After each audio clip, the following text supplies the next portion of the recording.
Praise the Lord everyone. प्रभु की स्तुति हो एक बार फिर से आज की सुंदर सुबह के लिए जो प्रभु ने हमारे जीवन में जोड़ी है। आइए हम यहेजकेल की पुस्तक उसके 11वें अध्याय की ओर अपने मनन को करें।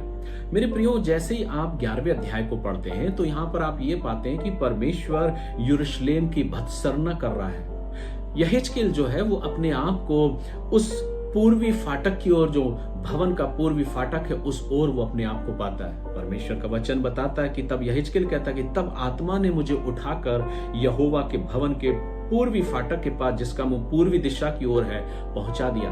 बार बार परमेश्वर का आत्मा यहेजकेल को एक स्थान से उठा के दूसरे स्थान लेकर जा रहा है। यहेजकेल तैयार है, यहेजकेल परमेश्वर की आवाज को सुनने के लिए तैयार है, और कई बार परमेश्वर का आत्मा यहेजकेल को एक स्थान से दूसरे स्थान लेकर जाता है। 11वें अध्याय में अब यहेजकेल अपने आप को उस भवन के पूर्वी फाटक की ओर अपने आप को वो देखता है।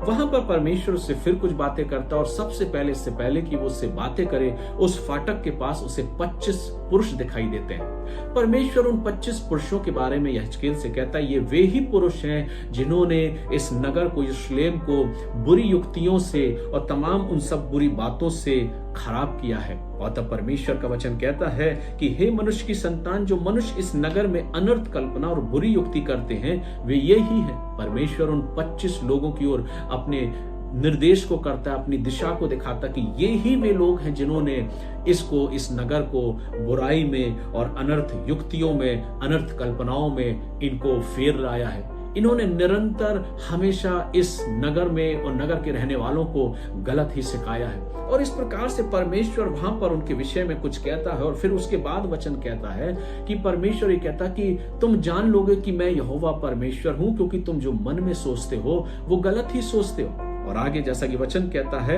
कि जो कुछ तुम्हारे मन में आता है उससे मैं जानता हूं, तुम्हारी अनर्थ की बातों को और तुम्हारी बुरी युक्तियों को मैं जानता हूं। तब यहेजकेल से परमेश्वर कहता है कि तू उठ और इनके विरुद्ध में भविष्यवाणी कर। वचन कहता है, परमेश्वर वहां बताता है कि तुम जिस तलवार से डरते हो, मैं उसी तलवार को तुम्हारे ऊपर चलाऊंगा। परमेश्वर का वचन आगे बताता, मैं तुम्हारा मुकदमा देश की सीमा से बाहर खड़े होकर करूंगा और तुम्हारे मुकदमे को चुकाऊंगा।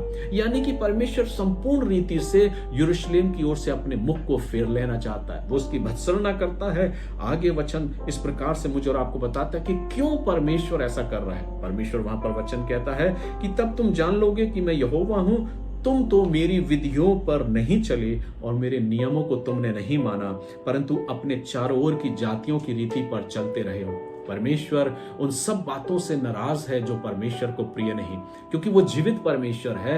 वो हमें किसी भी रीति से कहीं और जाते हुए देख नहीं सकता।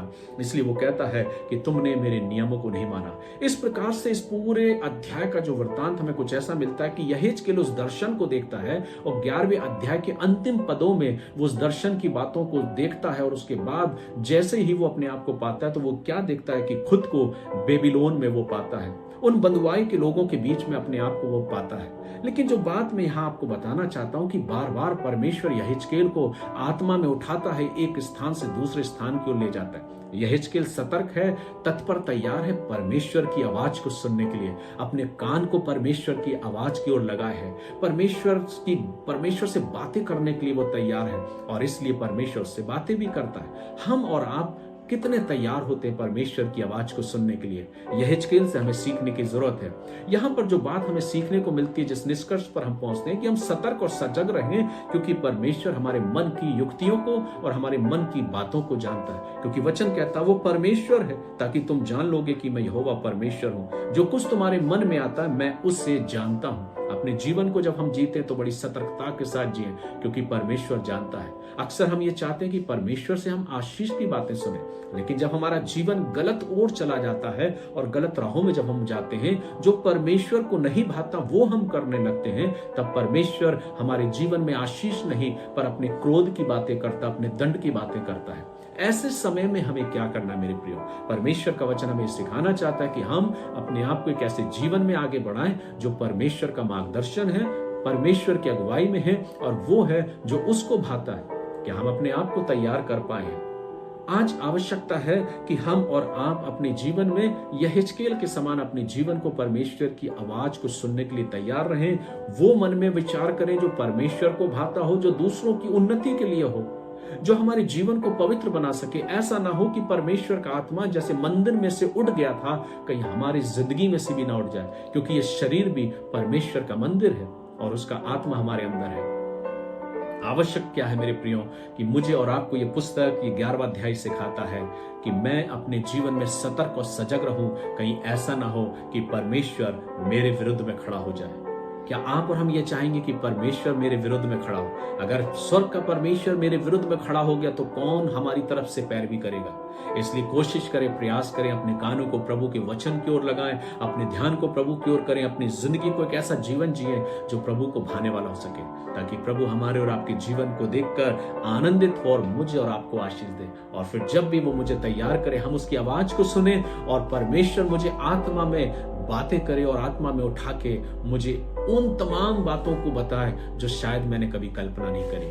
प्रभु इन वचनों के द्वारा आप सबों को आशीष दे और मेरा मन ऐसा तैयार हो कि मैं भी अपने जीवन में प्रभु की आवाज को सुनूं और वो करूं जो प्रभु को भाता है। May God bless you. प्रभु आप सबों को बहुत अधिकाई से आशीष दे।